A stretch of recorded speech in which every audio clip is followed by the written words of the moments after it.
Bom dia, boa tarde, boa noite, pessoal. Estamos aqui em mais um Pod Freud. A pergunta que eu faço é: pode, Freud? O Anderson não está aqui para responder, mas eu respondo assim mesmo. Pode, sempre pode. Hoje aqui mais um papo interessante. Hoje um amigo, um colega e o meu médico particular, Dr. Renan Merlotto, nutrólogo, especialista em obesidade. A gente vai bater um papo aqui. Renan, obrigado por ter vindo, aceitado o convite. Muito obrigado pelo convite, é um prazer estar aqui. Explicar um pouco mais sobre a obesidade, o que ela gera de mal para os pacientes, conseguir conscientizar as pessoas que a obesidade é uma doença, tá? Ela tem que ser tratada como tal. E parar de romantizar, porque infelizmente a mídia acaba romantizando. Eu sempre sofri com obesidade, já pesei 126 quilos. Você, 126? 126 quilos. Nossa. Tentei todos os tipos de método, todos os tipos de dieta, passei por diversos profissionais da saúde, nutricionista, médico, e todos ficavam naquele basicão, faz exercício e dieta que vai resolver. E sempre fiz isso, e não resolvia. E aí só depois que eu me formei eu consegui fazer o tratamento específico, fui estudar a área mais a fundo, e hoje graças a Deus, eu consigo ajudar outras pessoas a não passar pelo aquilo que eu passei. Porque assim, né? Tivemos outras pessoas aqui, o Dan veio aqui, que é um professor de educação física, veio mais gente aqui falar que a gente falou sobre obesidade. Obesidade não, assim, sobre pessoas que estão acima do peso. Algumas pessoas conseguem com educação física, Sim. Tem essa propensão, já está na natureza da pessoa fazer a prática de educação física. Mas tem pessoas que são doentes, né? Exatamente. Existem as exceções à regra, mas a grande maioria não consegue. E aí hoje, com o avanço das medicações, que está vindo cada vez mais estudos específicos para esses tipos de medicações, a gente está conseguindo tratar sem gerar efeitos colaterais. Entende? Porque antigamente era sibutramina, fenproporex, esses tipos de medicações que acabavam muito mais gerando mal para o paciente do que trazendo um benefício. E hoje não, hoje tem Ozempic, tem Mounjaro, tem Saxenda, tem outros tipos de medicações específicas para tratamento da sobrepeso e obesidade. O acesso está mais fácil também, né? Tá mais fácil, as pessoas, infelizmente ainda, mesmo o acesso sendo fácil, o custo ainda é elevado, mas é uma questão de interesse. Infelizmente, as farmacêuticas têm essa vertente. Se eu trato a obesidade, que é uma raiz de um problema, por exemplo, por uma pressão alta, por uma diabetes, para outros casos, a gente está falando que tem um lobby da própria farmácia que vende remédios para pressão, elas vão acabar perdendo esse mercado. Então, tem um interesse, infelizmente, econômico por trás da obesidade. Obesidade. Exatamente. E quem é o teu público? Quem são as pessoas que te procuram?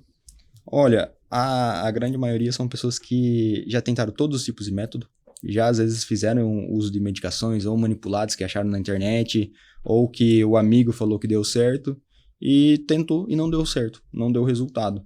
Então, daí esse tipo de público, ele chega com muito trauma já comigo, muitas vezes resistente ao uso de medicações, com medo de iniciar, porque a gente sempre tem, eu falo por experiência própria, eu tinha medo de falar que eu ia tentar emagrecer novamente, por medo do próprio julgamento, vai falar, de novo você vai tentar? Você já falhou outras vezes. Então, às vezes até a própria cabeça dele fala isso pra ele, né? Exatamente, já se auto-sabota. Já te auto-sabota no tratamento. Então, eu chego, o público que mais me procura é esse que já está mais debilitado mentalmente e com medo de começar mesmo o processo. E eu consigo mostrar que existe uma realidade, existe uma possibilidade dele conseguir chegar no objetivo final, num peso adequado. Porém, a medicação, quando a gente utiliza, ela é uma ferramenta. Ela vai ajudar você a procurar novos hábitos. Mas se você não tiver disposto, infelizmente a gente não vai ter sucesso. Porque 20% sou eu fazendo o direcionamento, mas 80% é o paciente em casa. É o paciente em casa. Né? Exatamente, disciplina para tomar remédio, para fazer uma alimentação mais saudável também, exercício físico. Mas... A gente tava falando, né, aqui fora, antes de começar, a gente batia um papo sobre os pilares do emagrecimento, né? E aí você me falou que tinha, que é Shine. Isso, Shine. É mais ou menos uma brincadeira com o inglês, né? De brilho. De brilho. De brilho. O que acontece? Eu trabalho com alguns pilares, que é o Shine. O S seria de sono, a parte do H de hormônio. O I são 3. Inflamação, que o paciente obeso, sobrepeso é mais inflamado. Intoxicações, que o próprio meio acaba fazendo com que atrapalhe o desempenho hormonal em si, que são os disruptores endócrinos. O intestino é fundamental. Hoje a gente sabe que pacientes com disbiose têm maior propensão a ganhar peso. O N, que é a parte da nutrição, nutrientes. E o E, que é de exercício. Exato.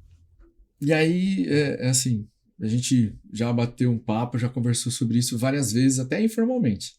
E o que você diz para quem está procurando, quem tem esse tipo de problema hoje e acha que isso é natural? Saiba que existe um tratamento, existe uma possibilidade hoje. Não deixe as pessoas te rotular, não deixe as pessoas te jogar para baixo. Procure uma ajuda médica específica, com medicações. Não tenha preconceito com as medicações, que elas vieram para mudar o jogo. Então, tome a frente, tome a rédea da sua vida. Não deixe que outras pessoas ou até mesmo a obesidade atrapalhe. Seria isso. Porque na nossa infância sempre tinha ali o gordinho, né? Eu fui esse gordinho desde meus 9, 10... Desde quando eu me conheço por gente, eu sofro com o peso. Minha família também sofre, minha irmã também. E a gente acaba formando uma barreira, a gente acaba se autoaceitando. Família italiana aí come pra caramba. E sempre muita comida. A comida tá na nossa raiz, do brasileiro em si. Né? A gente às vezes come porque a gente tá feliz, a gente come porque tá triste, a gente vai fazer uma confraternização de domingo, por exemplo, comida. Então a comida está presente, é algo do brasileiro em si. Então aí, só que com o avanço dos novos tempos, o alimento em si, ele acaba tendo um pior perfil nutricional. Ele é mais processado, aí acaba tendo mais calorias. Às vezes a própria indústria tenta colocar novos tipos de açúcares, de adoçantes, que acaba piorando o quadro ainda, para tentar reduzir preço.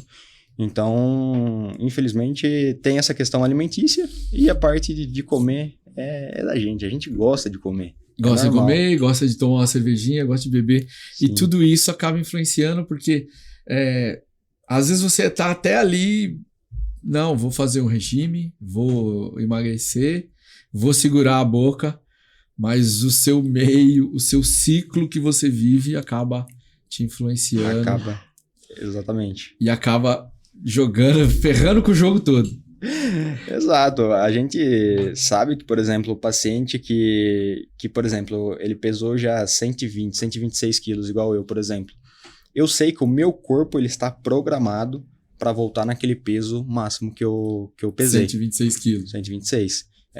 Então, saiba, você, por exemplo, que já emagreceu e agora o seu corpo vai tentar voltar para aquele peso máximo, porque ele vai entender, a grosso modo, que você está morrendo. Porque ele vai fazer o quê? Ele vai aumentar a fome, ele vai reduzir o metabolismo, porque ele tem que se preservar, ele tem que se sobreviver em si. Sim. Então, cada vez fica mais difícil alcançar aquele peso ideal. Outro ponto da questão de emagrecer, por exemplo, efeito sanfona. Quem nunca já passou por um efeito sanfona? Basicamente, o efeito sanfona é devido à doença, tá? À obesidade em si, o sobrepeso nessa questão. Porque as pessoas rotulam, eu utilizei medicação, aí eu acabei reganhando o peso depois que eu parei com a medicação. Mas, na verdade, é porque a obesidade, a doença em si, ela ficou fora do controle. É igual, por exemplo, se a gente pega um paciente hipertenso, pressão alta. Ele chegou ali, ele estava tomando as medicações, ficou controlada a pressão dele, 12/8 ali. Aí ele fez a reeducação dele, retirou a parte do sal, tá fazendo um exercício, só que ele era um hipertenso mais grave, por exemplo. Se ele tirar a medicação dele, ele vai parar no pronto-socorro. Tá? Isso daí, a doença em si vai se sobressair, só que ela é aguda. O paciente vai relembrar que ele tem a doença em prazo de uma semana. Já quem tem a obesidade, que é uma doença crônica também, ele vai ir ganhando aos pouquinhos. E a hora que ele vê, passou um mês, passou ali 2 meses, ele reganhou tudo. Ele reganhou tudo, já pegou tudo de novo, de aí volta. Ele vai achar o culpado. E aí ele vai classificar que é a medicação, mas infelizmente a doença. Eu também, eu sou gordo ainda. Eu sempre vou me rotular como um cara gordo, porque na minha cabeça, se eu pensar que eu sou um cara, que eu já estou numa situação que eu não preciso me vigiar, eu vou cair no meu erro. Então, assim,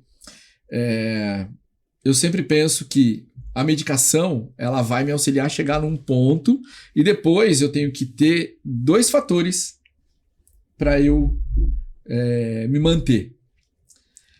Me manter numa faixa aceitável.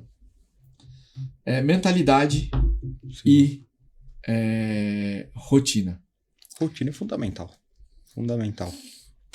Eu sempre falo, e os 2, para mim, são adversários. Eles são adversários. A minha mentalidade e a minha rotina. A minha mentalidade, ela rege a minha rotina. Então, eu sempre, toda vez que eu falo com alguém que eu tenho paciente que vem, me procura, fala sobre, eu preciso acertar a minha rotina. Eu falo, não. Você precisa mudar a sua mentalidade primeiro, para depois você, com a sua mentalidade forte, acertar a sua rotina. E aí, o que eu queria te perguntar assim, quando o paciente chega para você, você consegue perceber qual a mentalidade que ele está no momento? Igual eu falei, ele já vem muito fragilizado. Mas a mentalidade dele é aquela questão que eu vou tentar mais uma vez, mas é um medo do fracasso. O medo do fracasso. Medo do fracasso, porque muitas vezes ele não quer nem contar para familiares. Porque, querendo ou não, as pessoas acabam desmotivando. Julgando. De novo? De novo. Tem alguns pacientes que colocaram balão, por exemplo. Aí ficou ali um mês, porque não aguentou os efeitos colaterais, retirou, ainda tá pagando o balão, não teve resultado. Tá pagando o balão, tá sem o balão. Tá pagando o balão, sem o balão, não emagreceu. Não emagreceu? E aí o familiar vai falar o quê? Não acredito. Vai criticar. A vantagem das medicações hoje é que a gente consegue personalizar a dose, a gente controla efeito colateral. Então tem essa questão de auxílio, mas a mentalidade deles é o medo do fracasso. Mas eles têm a questão... Eu acho que a mentalidade, igual você falou, influencia na rotina. Uhum. Mas o sistema recompensa, muitas vezes ele acaba comendo ali alimentos com muito teor de açúcar, e aí eles acabam ficando com essa questão do sistema recompensa, dos neurotransmissores. E aí sempre vira um vício, a grosso modo, que daí ele embute na rotina dele. Então... É a questão ali do... mas eu não vou comer uma barra inteira de chocolate, vou comer só um pedacinho ali. É a mesma coisa, gente. Exato. O martelo bate da mesma maneira. Puf! Bateu o açúcar ali dentro. Já era. O que acontece? O que acontece? A questão, igual eu falei, do sistema recompensa. O nosso cérebro ele vai ficar treinado a querer mais. É sempre mais, sempre mais. Tem pessoas que têm vício no cigarro, tem outras que têm vício na parte do álcool, tem outras pessoas que gostam de comer, tem essa dependência alimentar. Então, o açúcar, ele gera essa dependência, esse vício em si. Mas alguns pacientes, eles chegam e falam, eu gosto de comer comida. Mas aí a gente observa, eles têm um nível de transtorno de compulsão alimentar que nunca foi tratado. Ele nunca recebeu um tratamento adequado com medicação.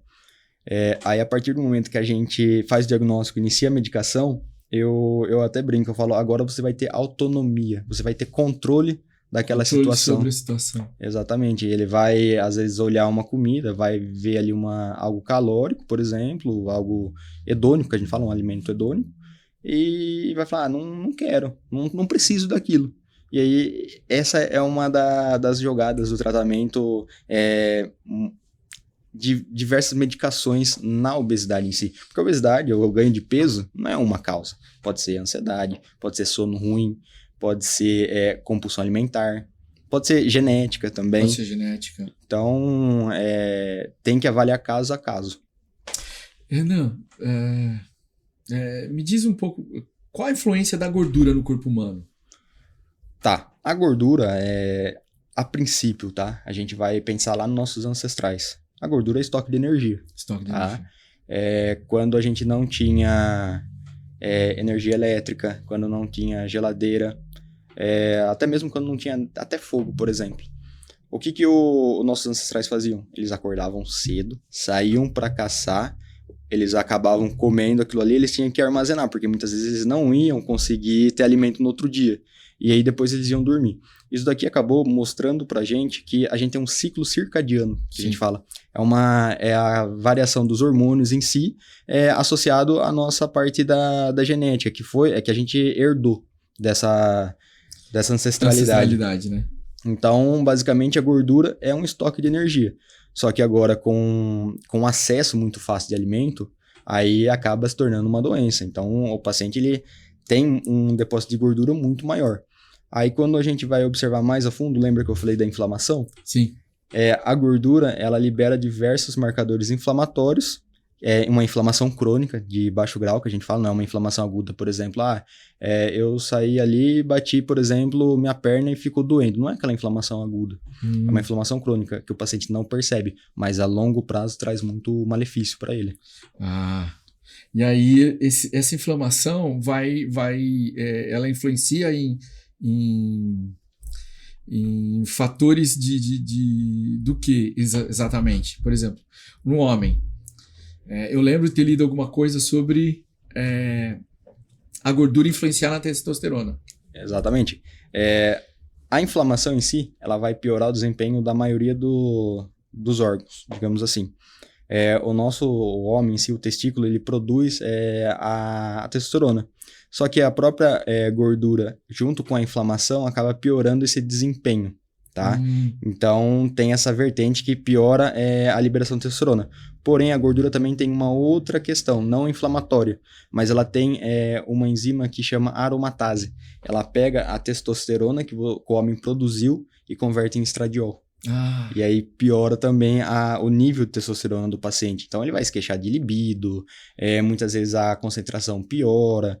Então tem um diagnóstico para quem tem obesidade que chama MORSH, que é um hipogonadismo desenvolvido por causa da obesidade, do excesso de gordura.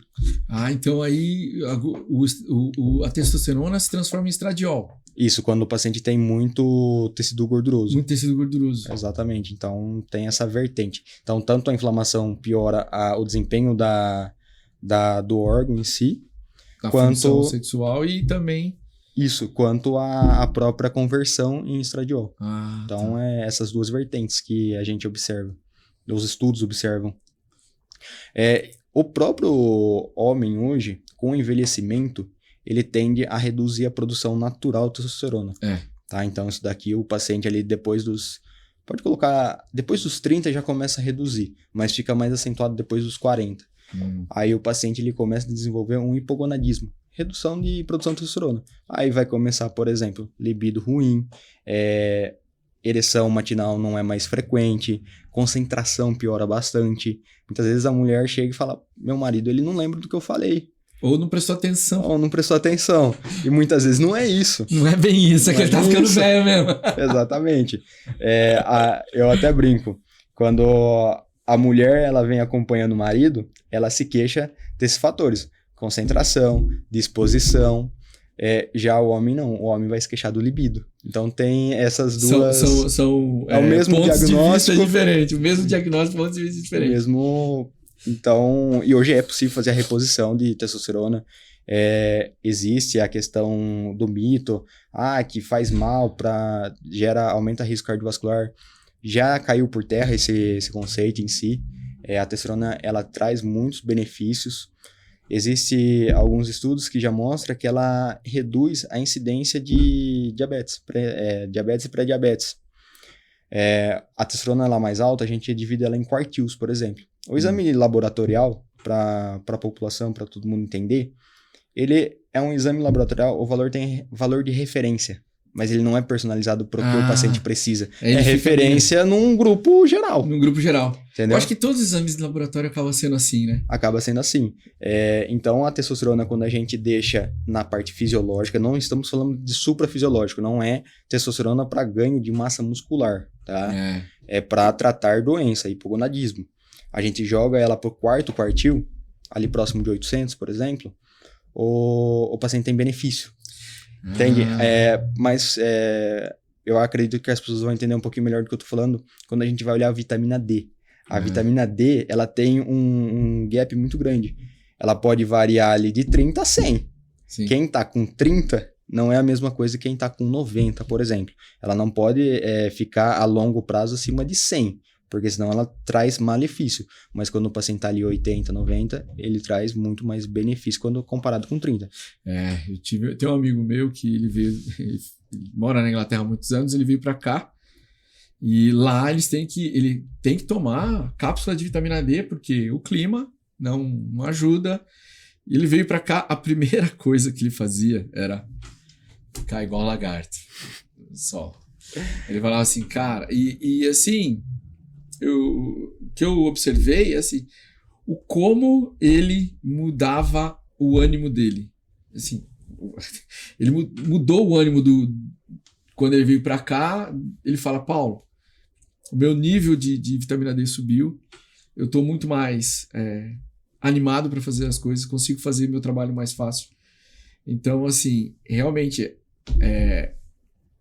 Muda muito. A imunidade também melhora. A saúde óssea melhora. A vitamina D, ela tem muitos benefícios. Tá? Ela vai... Ele não vinha pra cá há 16 anos. Caramba, 16 anos.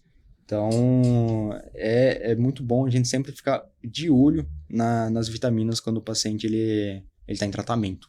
Tá? Porque, se necessário, a gente tem que fazer a suplementação para evitar outros tipos de problema.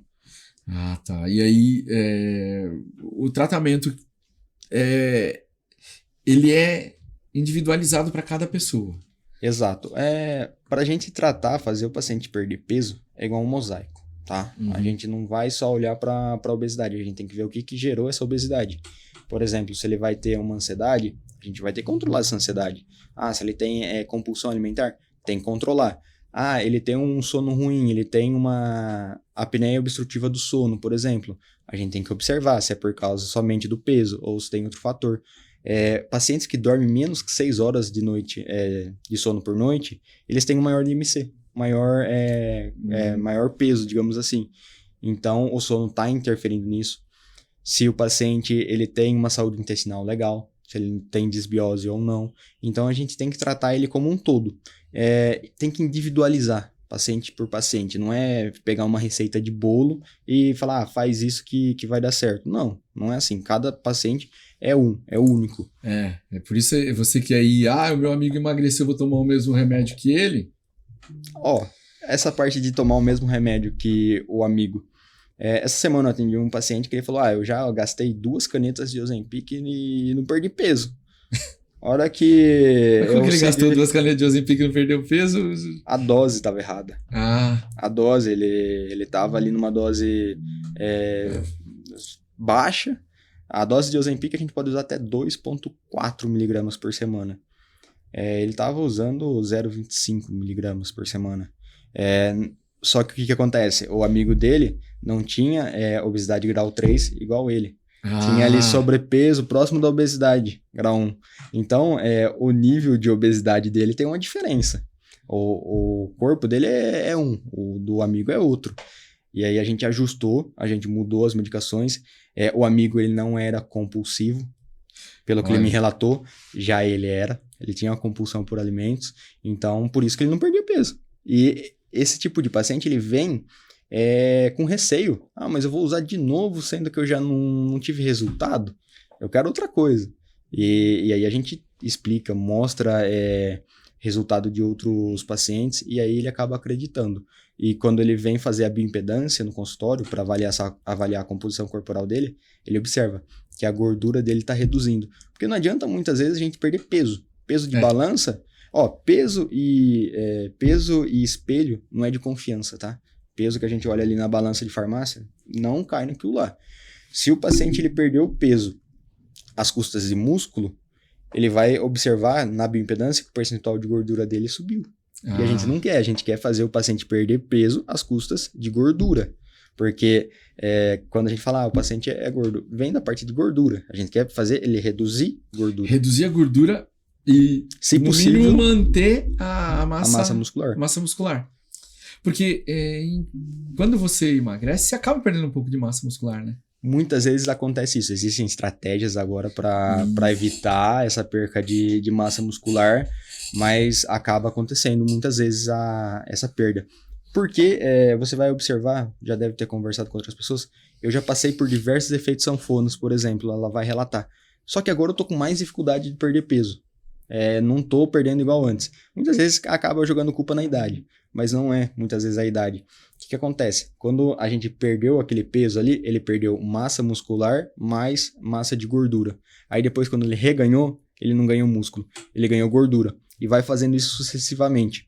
O músculo, ele aumenta a taxa metabólica da gente.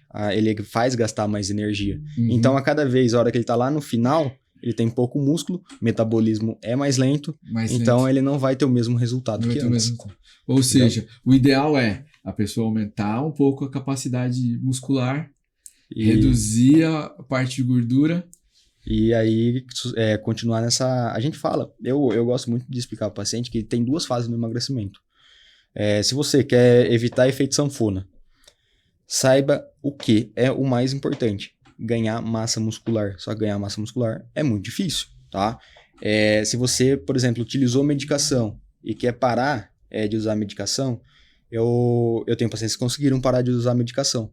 Só que eles mudaram totalmente a rotina deles, eles focaram no ganho de massa muscular, aumentou o músculo, aumentou o metabolismo, eles tiveram uma reeducação alimentar, então eles tiveram um tratamento completo. É possível retirar as medicações, só que aí a gente cai naquele conceito. O paciente muitas vezes não quer. Ele não quer sair do conforto. Do conforto. E a mente dele difícil, quer... né? É difícil. Você acha que a sua cabeça você vai acordar às 6 horas da manhã e vai falar assim, putz, preciso fazer uma caminhada. Aí você tá ali na sua cama. E aí, frio. Não vai. Tá? Quando até os meus pacientes, eu falo para eles assim, vocês precisam criar estratégias para vencer o comodismo e aquilo que tua mente... Porque a sua mente, o que ela vai querer? Economia de energia. Exatamente. Ela quer economizar energia. O cérebro, ele consome quase 30% de tudo aquilo que seu corpo consumiu, quase 30% foi ele. Ele faz a gestão de tudo dentro do corpo humano. Você acha que ele vai deixar você sair e queimar as calorias que é pra ele? Ele vai falar, não. E aí a pessoa que tá emagrecendo tá em déficit calórico, muitas vezes com pouco carboidrato, pouca glicose, então... Não tem. Ele vai falar assim, não, você não vai. Então, eu sempre digo assim, olha, você precisa montar uma estratégia, porque se você tiver que levantar e procurar seu tênis, procurar sua roupa, não vai rolar. Não vai mesmo. Não. Até eu falo assim, faz assim, olha. Levanta, você já deixa o copo de água ali perto de onde você tem que tomar a sua água. Seu tênis, sua roupa, tudo separadinho. Seu café já meio... Seu lanchinho ali, pelo menos para um desjejum, para você ter uma gestãozinha... Até criar a disciplina de virar o hábito. Até aquilo, até o hábito, a sua mentalidade já não cobrar seu hábito, porque você já sabe que aquele horário você vai acordar. Eu acho que muita gente acontece isso e acontece muito comigo. Por exemplo, eu criei o hábito de acordar 6h20. E seu corpo acostumou. O corpo acostuma. Sim. 6 horas, o olho. Eu posso ter dormido 1h da manhã, ou posso ter dormido 10h30, como normalmente eu durmo, 11 horas. Porque eu sempre calculo 7h30 de sono. Uhum. Eu tenho um alarme para me lembrar que eu tenho que já deixar o celular de lado. Eu uso assim, 3-2-1, 3 horas antes de dormir, não fazer exercício físico, 2 horas antes de dormir, não beber água, e 1 hora antes de dormir, Não mexer em celular. não mexer em celular. Aprendi em algum lugar. É fundamental isso. Então, aí o que acontece? Ele já me lembra. E eu, opa, peraí, eu tenho que fazer alguma coisa. E quando eu não faço meu exercício, que seja uma caminhadinha besta. Às vezes eu falo assim, mas eu vou sair que você vai caminhar aqui. Faça. É melhor o feito que o não feito. Exatamente. Ou, por exemplo, a caminhada não é a melhor opção, por exemplo, para quem quer perder peso. Mas saiba que é melhor fazer algo. Por exemplo, eu tenho pacientes que fazem pilates. Pilates, ele não vai entregar uma boa perca de peso, mas ele tem a disciplina e o compromisso dele relembrar que ele está em um tratamento. Então isso daí vai ajudar a aumentar a adesão dele e sempre relembrando, reforçando a cabeça dele, a mentalidade dele. Você está em tratamento. Tá? Então, aí nesse reforço de mentalidade, eu acho que é onde muitas pessoas não têm isso e acabam se perdendo. A grande maioria. O que acontece dos meus pacientes que eu vejo? Eles, eu sou adepto do emagrecimento rápido, tá? Você sabe como que é o processo. Eu quero que o paciente perca rápido o peso. Por quê? Eu preciso que ele fique empolgado, que ele fique empenhado em continuar. O que acontece quando ele se auto-sabota? Ele começou ali a fazer uma dieta e exercício, por exemplo, sem o uso das medicações. Ele vai ver que ele muitas vezes perdeu 500 gramas no mês. Ele vai falando, nossa, eu fiz todo esse esforço. É um esforço que não tem recompensa. Pra nada, eu quero que meu paciente perca ali 4, 5 quilos no mês. Se possível, até mais. Entende? Obviamente de maneira saudável. Mas o paciente, as pessoas, a nossa cabeça precisa ver resultado. Se ela não vê resultado, ela vai se auto-sabotar. E, assim, qual foi o paciente... Tem algum caso que você fala, olha, eu tive um paciente que perdeu tantos quilos em um mês. O que mais te impressionou? Em um mês, o que mais perdeu peso foi 18 quilos, sendo que 15 quilos foi de pura gordura. 15 quilos de gordura? Gordura. Perder gordura é o fundamental. Lembra que eu falei do emagrecimento? Sim. Então ele perdeu essa parte de gordura, ele manteve músculo e ele ficou um pouquinho desidratado também, mas 15 quilos de gordura é muita coisa. É muita coisa. É muita coisa. Só que ele mudou toda a rotina dele, iniciou as medicações e ele fez o dever de casa. Ele queria muito, tá? Eu tenho, por exemplo, pacientes de questão de mudar a mentalidade, por exemplo. Eu tenho pacientes que mudaram de emprego, mudaram de rotina, tá? Isso. Eu tenho pacientes que pararam de beber, eles bebiam todos os dias, eles tinham uma dependência muito grande pela bebida alcoólica. Quando eles vieram comigo, eles falaram, doutor, eu não quero que você tire minha bebida alcoólica, eu vou beber. Falei, tudo bem, não tem problema, pode continuar. Só que eu sei que tem as medicações que vão ajudar a evitar o consumo do álcool. Por exemplo, o Ozempic, a semaglutida, ela reduz essa questão de ingesta de bebida alcoólica.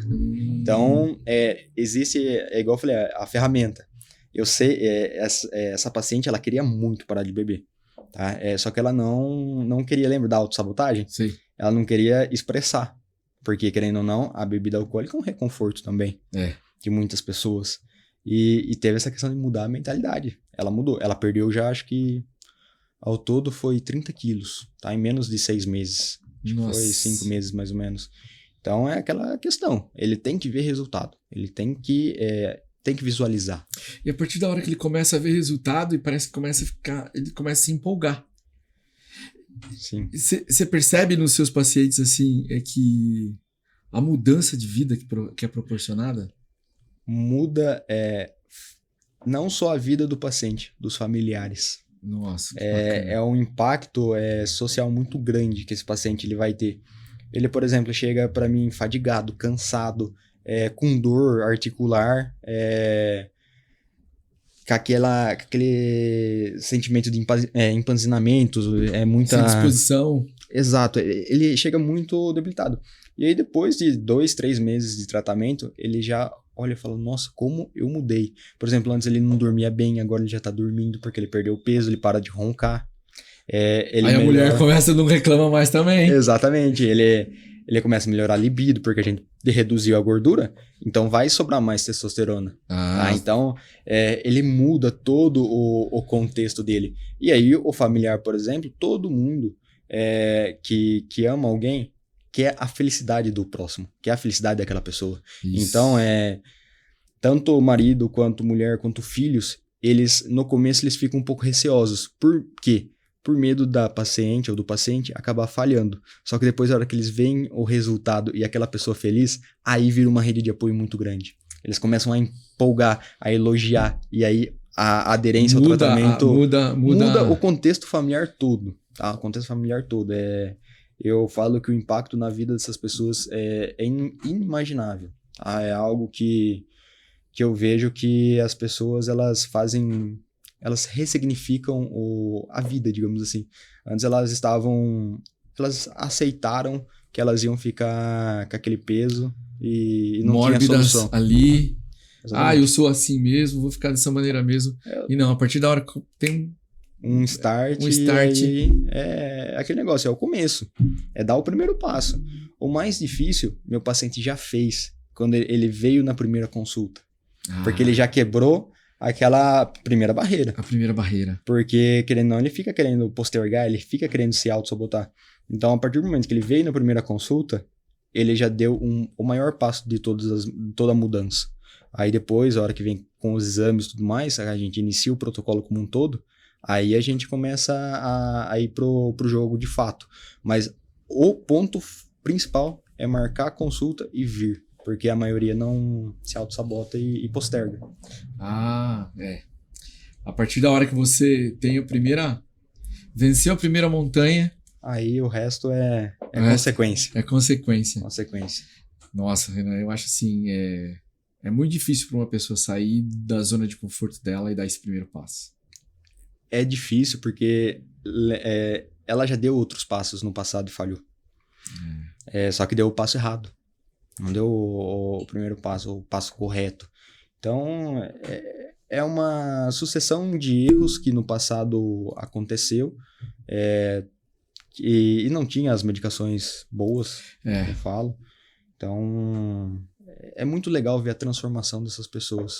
Eu às vezes coloco ali no meu Instagram alguns depoimentos de algumas pessoas, de esposa de paciente, por exemplo, que fala, olha, meu marido é outra pessoa. Aí ele mudou totalmente, ele é outro pai, ele é disposto para brincar com o filho. Uma das queixas que eu recebo de homens ali na faixa dos 40, 45 anos, eu tô indisposto, meu filho tá ali, ele é criança e eu não consigo brincar com ele. É porque a criança tem muita energia. E não consegue, é uma dor desse paciente. Ele muitas vezes ele vem querendo buscar melhorar essa fadiga, essa indisposição. E a hora que ele vê que depois de 2, 3 meses ele tá conseguindo brincar sem ficar ofegante, a hora que tá brincando com o fio de bola, por exemplo, ele fala, nossa, como valeu a pena, tá? E, obviamente, todo tratamento, quando eu falo medicamentoso, tem os riscos de efeito colateral. Toda medicação tem. Então, não digo que no começo vai ser fácil. Para algumas pessoas, elas têm uma dificuldade maior.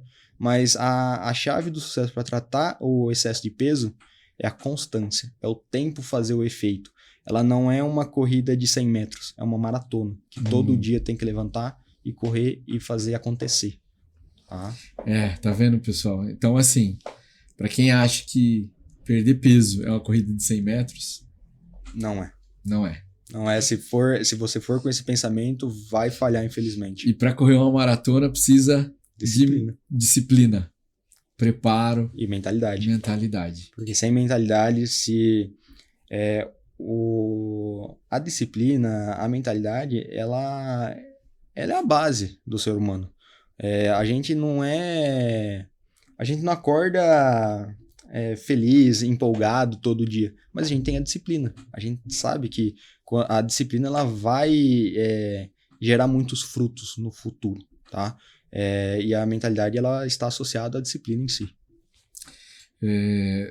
falando em mentalidade, até eu tava pensando num paciente meu, que ele me procurou justamente porque ele queria, ele não conseguia colocar na rotina dele acordar às 4 da manhã para fazer tudo que ele tinha que fazer no dia. E às vezes, isso é só um exemplo que eu dou de pessoas que às vezes ficam olhando uma escada e querendo dar um passo do primeiro degrau direto no 10º. Então, assim, não adianta, né, Renan? Tem que ser aos poucos. Aos poucos. É perder os primeiros quilos. E aí... E aí mudar a sua rotina, que daí as coisas acontecem naturalmente. E não pode também ser afobado. Por exemplo, eu quero perder, sei lá, 50 quilos em 3 meses. Uma das perguntas que eu faço na consulta é: qual foi seu peso máximo? Para entender se você já teve uma perda de peso, se o seu corpo quer voltar para aquele peso. Qual que é seu peso desejado? Por exemplo, eu quero pesar 80 quilos. E a pergunta-chave: quando foi a última vez que você pesou 80 quilos? Aquele peso. Por quê?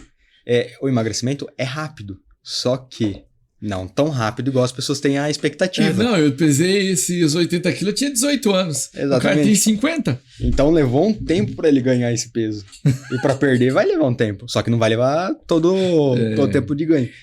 Mas assim, por exemplo, chega nessa situação. O cara com 18 anos, vai lá, tinha os 80 quilos dele. O metabolismo dele é a rotina dele é outra. Ele tem uma dinâmica de vida que com 40 você já... de 18, com 25 você já mudou, com 30 já mudou mais, com 35 mudou mais ainda. Então, assim, eu sempre falo para as pessoas que eu converso, que às vezes muitos falam para mim da perca de peso. Eu falo, primeiro você tem que entender onde você está e visualizar onde você quer chegar. Porque o caminho, ele não é fácil. De forma alguma. Mas se você se você colocar um objetivo muito fora daquilo que é possível para você, você não vai conseguir fazer nem esse básico. Tem que ir aos poucos. É uma escada, é uma construção, tá? Só que se a gente não tem uma boa fundação, não tem como. Não tem como.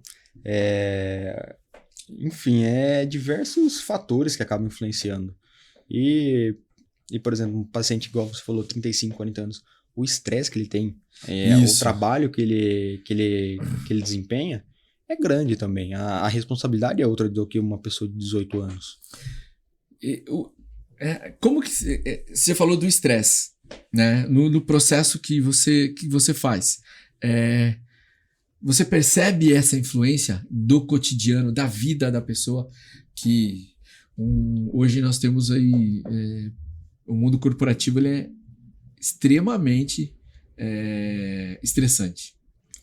Ele tem uma cobrança gigantesca em cima. Acho que dificilmente, eu acho que tem quem trabalha no mundo corporativo hoje fala assim, meu trabalho é de boa. Ou ele tá fantasiando que é de boa mesmo, porque ele não quer levar o problema para a consciência, ou realmente ele tá num outro mundo, porque hoje em dia, quem trabalha no mundo corporativo... Eu vejo muito que existem personalidades e a mente das pessoas, elas trabalham diferente. Algumas lidam melhor com o estresse do que outras. Mas o estresse e a ansiedade, elas estão presentes na grande maioria dos pacientes que têm um excesso de peso. Sim. Porque ela vai buscar um reconforto. Ela quer... sistema recompensa, lembra que a gente falou? Ela quer achar alguma coisa para suprir aquele estresse, aquela ansiedade. E muitas vezes ela vai na comida. E aí acaba ganhando peso. Mas a gente tem que controlar. Se ela tiver esses fatores envolvidos, tem que ser tratado. Se não tratar, a gente tá no caminho errado. Porque o risco de falhar é grande. O risco de falhar é grande, né? Então tem que ser diagnosticado. A gente tem que fazer um diagnóstico muito claro do paciente. Se não fizer esse diagnóstico, a gente não vai conseguir ajudar. E para fazer um diagnóstico claro, leva tempo. Então, uma consulta, ela tem que durar ali pelo menos 1 hora para entender o que o paciente como é a rotina dele. Como é a rotina dele? O que está fazendo, o que está influenciando esse ganho de peso. Mas essa questão do estresse, algumas lidam melhores do que outras. A gente vai mostrar a foto dele. Essa daí eu acho que eu tava no meu terceiro colegial, se não me engano. Terceiro colegial. Eu tava ali no 110. Aí, com a parte do cursinho, estresse, entrar na faculdade. Aí eu fui até 126.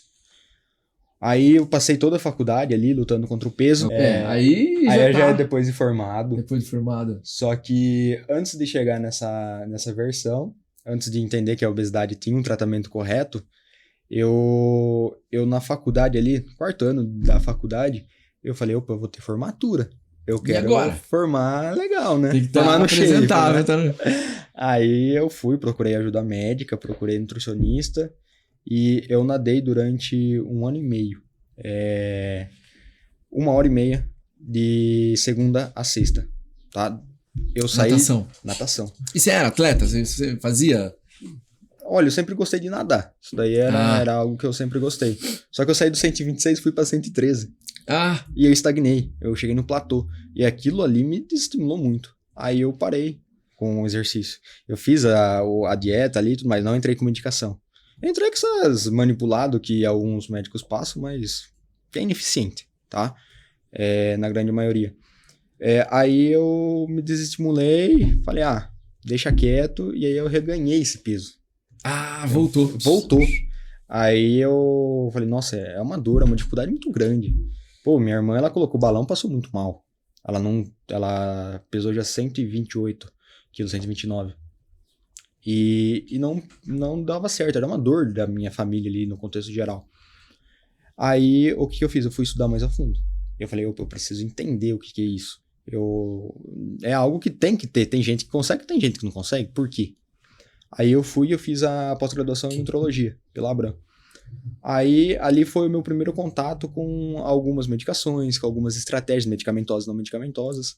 Aí, depois eu fiz um treinamento em Harvard de obesidade, tratamento de obesidade. Em Harvard? Em Harvard. Aí eu falei, opa, o que eles estão fazendo lá fora eu quero fazer aqui.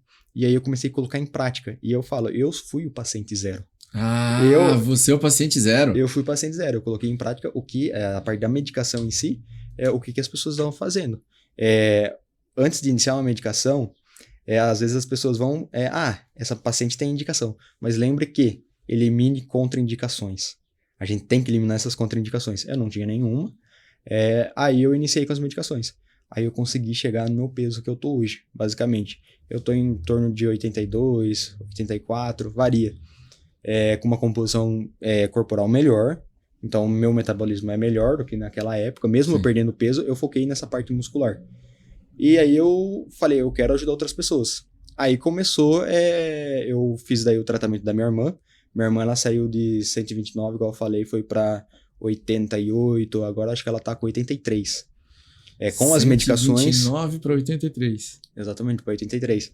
Aí foi, acho que mais de 40 quilos. Foi uma quantidade bem, bem grande. Expressiva mesmo. E mantém. Ela mantém o peso, ela fez a cirurgia reparadora, fez todo aquele contexto, tá feliz com o corpo e mantém as medicações. Tem alguns pacientes que vão ter que manter medicações. Tá? Isso daqui a gente tem que avaliar caso a caso. E no caso dela, ela falou, olha, eu não gosto muito eu não quero mudar muito o meu estilo de vida, eu quero viver, digamos assim. Eu falei, não, beleza, seus exames de sangue tá saudável, tá tudo certo, não tem por que a gente querer emagrecer mais se você tá feliz com o seu peso. E aí a gente manteve uma dose de manutenção do peso. Eu hoje, basicamente, eu mudei meu estilo de vida, tá? Minha mentalidade também acabou sendo influenciada. E hoje eu consigo manter com pouquíssima medicação. Na verdade, eu mantenho o meu tratamento para o peso apenas tratando a compulsão alimentar. Porque o meu nível de compulsão alimentar era grave. Eu hoje, abertamente, eu consigo falar, eu não tenho mais essa barreira, mas eu comia, por exemplo, McDonald's, Burger King, fast foods em geral, escondido. Tá? Escondido de esposa, de mãe, de pai, de irmã, de familiares. Por quê? Eu tinha vergonha, eu tinha medo do julgamento. E era um nível tão grave que aquilo ali me gerava um sofrimento pessoal. Então aí eu fiz o tratamento para compulsão, mantenho meu peso hoje somente com tratamento de compulsão, porque foi a raiz do meu ganho de peso. Ah, sim. Entendeu? Então isso daqui é legal de entender. Tem que entender o que é que fez a pessoa ganhar peso. Depois que entendeu isso, diagnosticou, a gente foca naquele fator. Assim, né, eu acho que a maioria das pessoas que é obesa, ela vai ter um pezinho ali na cozinha e vai querer comer um pouco mais. E é uma dor de todo mundo de ter vontade de comer comida igual gostosa, né? Um desafio que eu tenho, que eu falo que eu mudei e eu quero manter nesse caminho que eu tô hoje, é pela minha filha. Porque lembra que eu falei que a genética também tem fator na obesidade? Essa genética ela tem.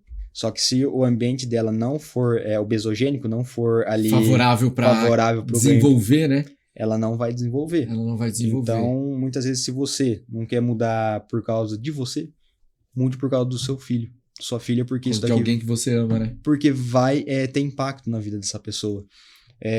Você pode perceber muitas vezes que pai, mãe, quando a criança é muito jovem, por exemplo, 1 ano, para dar comida para ela ou faz aviãozinho, ela brinca com a comida, ou ela coloca uma tela de celular para ela assistir e para a criança comer. Aquilo ali vai fazer um mal tão grande para essa criança no futuro, que é uma mensagem que eu deixo. Não brinque com a comida. Ensine que é um alimento, que é algo que ela deve comer de forma consciente, que ela tem que comer, mastigar, entender a textura do alimento. Porque senão ela vai apenas ficar comendo e vai ganhar peso também. Quando eu era criança, a briga em casa era comer na frente da televisão. Exatamente. E tinha uma briga, não, vai comer na mesa. Não, mas porque a primeira coisa, qual informação você está dando pro seu cérebro? Que ele está se alimentando ou você está só alienando? Exato. Né? Porque uma tela é uma alienação. A pessoa tá ali, ele nem tá percebendo o que ele tá comendo. Ele não percebe textura, não percebe gosto, não percebe nada. Ah, mas ele gosta. Será? Você tem certeza absoluta? Qual a informação que está passando no seu cérebro? Essa é uma das perguntas chaves que eu faço muitas vezes para mim mesmo. Qual a informação eu tô dando pro meu cérebro agora? Tem que ser uma informação clara. Porque se for muito conturbada... Até mesmo quando eu tô na academia. Por exemplo, eu tô na academia. Ou eu tô fazendo o meu exercício. Se eu tô focado no exercício, sentindo o trabalho do peso, se eu tô observando o movimento, se eu tô sabendo quantas sequências eu tô fazendo. Gente, eu tô no momento presente, eu tô prestando atenção naquilo. A informação que eu passo pro meu cérebro é que eu estou fazendo um trabalho físico. Aí o cara tá na academia, beleza, cada um na sua, tem a livre-arbítrio. Tá lá, eu vejo a pessoa vai naquela bicicleta que já é sentada, que eu já acho ridículo aquilo ali, coloca um videozinho de uma série e fica ali assim. Então, gente, não adianta. Todo o trabalho de emagrecimento, né, Renan, eu acho que você vai concordar comigo, ele é primeiro mental. Sim. Depois ele é de mudança de hábito e ele realmente ele muda a sua vida, né? E igual você falou desses 2 fatores, para manutenção do peso é fundamental. Se o paciente ele não ressignificou os hábitos dele, ele vai ganhar peso. Assim, Renan, esse negócio da comida eu achei muito interessante, você falou, cara. Assim, realmente, se você não quer ter uma vida saudável por você, né, faça por quem você ama. Sim. Né? E para quem tem filho, você desenvolveu uma alimentação saudável na sua casa, muitas vezes não é para você. E outro fator que eu também me policio dessa parte. Você já parou para pensar que muitos pais querem que o filho fique magro, tratar o problema do peso do filho? Só que daí a hora que vai ver, o pai também ele tem um problema com a balança. Muitos mandam mensagem no consultório.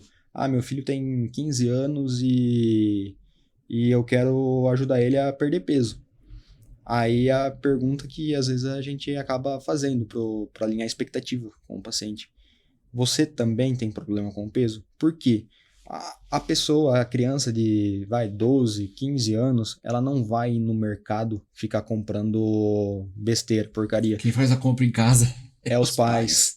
Então, esse é outro fator. Porque às vezes a pessoa ela quer tratar o filho, não tá errado, tá correto, ela quer ajudar, só que ela tem que ajudar também ela mesma, porque como é que vai querer mudar o filho sendo que você não tá conseguindo? E filho, essas outras pessoas, essas outras crianças em si, aprendem pelo exemplo. Se você não come salada, ela nunca viu ali numa salada no prato do pai, por exemplo, da mãe.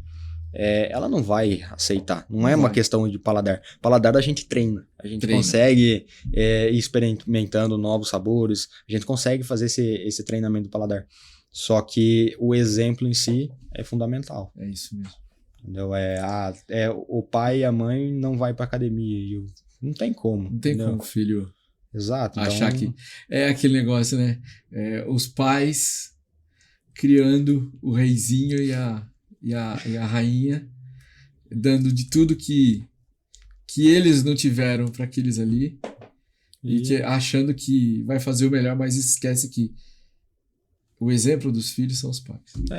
Renan, quero agradecer, chegamos no nosso final. Muito obrigado.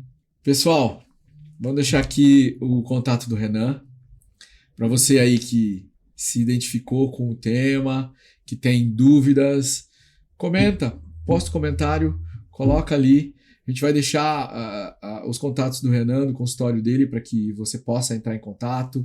Faça uma consulta com ele. Você faz teleconsulta, né, Renan, também? Faço também. Então, de qualquer parte do país, vocês podem consultar o Renan, que tenho certeza que vocês vão ter resultados surpreendentes aí. Obrigado, Renan. Muito obrigado, eu agradeço pelo convite. Fico à disposição também, qualquer dúvida, pode mandar um direct no Instagram também, que eu respondo. Isso. Me solidarizo também com as outras pessoas que sofrem com o mesmo problema que eu sofro. Pessoal, até a próxima. Obrigado, então.